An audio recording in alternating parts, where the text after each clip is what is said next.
ચારે તરફ પાણી, હાથમાં હલેસા અને રાત્રે દીવાનો આછો પ્રકાશ. આ કોઈ ફિલ્મના દ્રશ્યો નથી, પણ મહીસાગરના ખેડાપા બેટ વિસ્તારની વરવી વાસ્તવિકતા છે. ગુજરાતના હાઈટેક વિકાસ મોડલની વાતો વચ્ચે અહીંના લોકો આજે પણ આદિમ યુગ જેવું જીવન જીવવા મજબૂર છે. સંતરામપુર તાલુકાનું ખેડાપા ફળિયું આજે પણ લાઇટ, શાળા, રસ્તા સહિતની સુવિધાથી વંચિત છે. 50 જેટલા બાળકો સરકારી ચોપડે નોંધાયા છે, પણ ભણવા માટે શાળા નથી કે આંગણવાડી નથી. રાત્રે બાળકો દીવાના પ્રકાશે ભણે છે અને મહિલાઓ અંધારામાં રસોઈ બનાવે છે. અહીં 108 પણ પહોંચી નથી શકતી. સગર્ભા મહિલાઓને હોસ્પિટલ લઈ જવા માટે નાવડીમાં બેસાડી જોખમી મુસાફરી કરવી પડે છે. હું ફૂટેલી નાવમાં ઘસીને લઈને અમે આવ્યા 2-7 કિલોમીટર, એટલે અમે આવી શકીએ છીએ. અને અમારા કંઈક વસ્તુ લેવા જવાનું હોય તો અમને તકલીફ પડે છે. આજુબાજુ કડાણાનું પાણી ફરી વળેલ છે અને અમારા છોકરા ભણાવવા માટે બહુ તકલીફ પડે છે. અમને કદાચ અમને બીજી જગ્યા પર કોઈ મળતી નથી અને આજ સુધી અમુક ખાતેદારોને જમીન પણ નથી મળી. અને અમે આટલે વર્ષોથી આ તકલીફ કરતા બેઠતા આજ સુધી અમારા કોઈ નેતા નથી સાંભળતો અને કોઈ અધિકાર નથી સાંભળતો. અને અમે કોઈ માણસોની વાત કરીએ તો અમારી કોઈ કાન ઉપર લેતો નથી.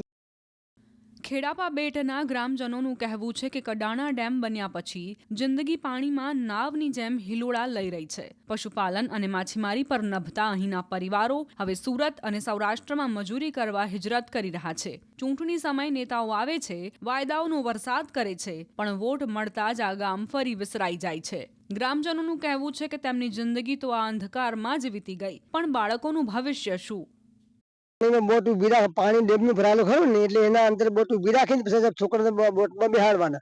પછી 3 થી 4 કિલોમીટર હોય ને એ સાહેબ ત્યાંથી બોટમાં બેહાડીને સાહેબ દિશામાં મોકલવાના સાહેબ અમારે. અહીંથી પછી પાછા લેવા ફરીથી આવવાનું. અમારે કશું કઈ મળતું નથી તમને ખ્યાલ. કોઈ અમારી પાસે સાધન ન મળે તમને ખ્યાલ.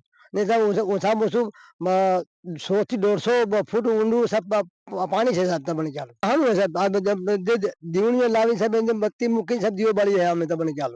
પછી સાહેબ આજુબાજુ બેહાડીએ છોકરાઓને. અંધારામાં હોય દેખવા પડે સાહેબ રાત્રે. સાહેબ લગભગ 30 થી 40 વર્ષ થવા તમને ખ્યાલ. ડેમ બાજે તારની વાત છે સાહેબ, અમને વાત નથી તમને. ડેમ બાજે ને ના પાણી છે તારની વાત આ પોઝિશન અમારી તમને ખ્યાલ. કોઈ સાહેબ સાંભળતું સાહેબ, જે અધિકારીઓ આવે ને સાહેબ તે પછી અંદરથી જતા રહે હાફ એમ તમને ખ્યાલ. જોઈને સાહેબ જતા રહે કે અમે શેખ અમે પોખ્યા એમ કે તમને ખ્યાલ.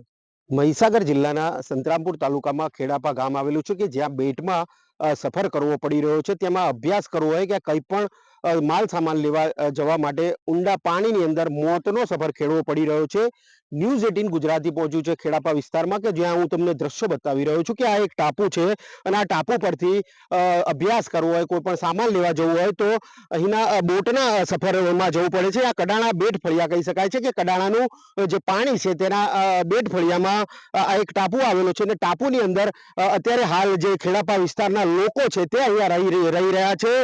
વાત છે અહીંયા વિકાસની, તો અહીંયા શૂન્ય અહીંયા વિકાસ અહીંયા જોવા મળી રહ્યો છે. અહીંયા કોઈ પણ જાતનો વિકાસ નથી. દીવાના જ્વાળે અહીંયા અભ્યાસ કરવો પડી રહ્યો છે. દ્રશ્યો બતાવી રહ્યો છું કે બાળકોને અભ્યાસ કરવા માટે પણ બોટની અંદર સફર કરવો પડી રહ્યો છે. 100 ફૂટ ઊંડા પાણીની અંદર અભ્યાસ કરવા જવું પડી રહ્યું છે. તો વાત કરવામાં આવે તો અહીંયા કાચા મકાનો છે, જેથી કરીને ગેસ અને અન્ય કોઈ સુવિધા ના હોવાના કારણે દીવાના અજવાળે અહીંના જે બાળકો છે તે મહા મુસીબતે અભ્યાસ કરી રહ્યા છે. વાત છે અહીંયા વર્ષોની, કે જે વર્ષોથી આ પરિસ્થિતિમાં અહીંના લોકો છે તે જનજીવન નિર્વાહ કરી રહ્યા છે અને બોટની અંદર સફર કરી રહ્યા છે.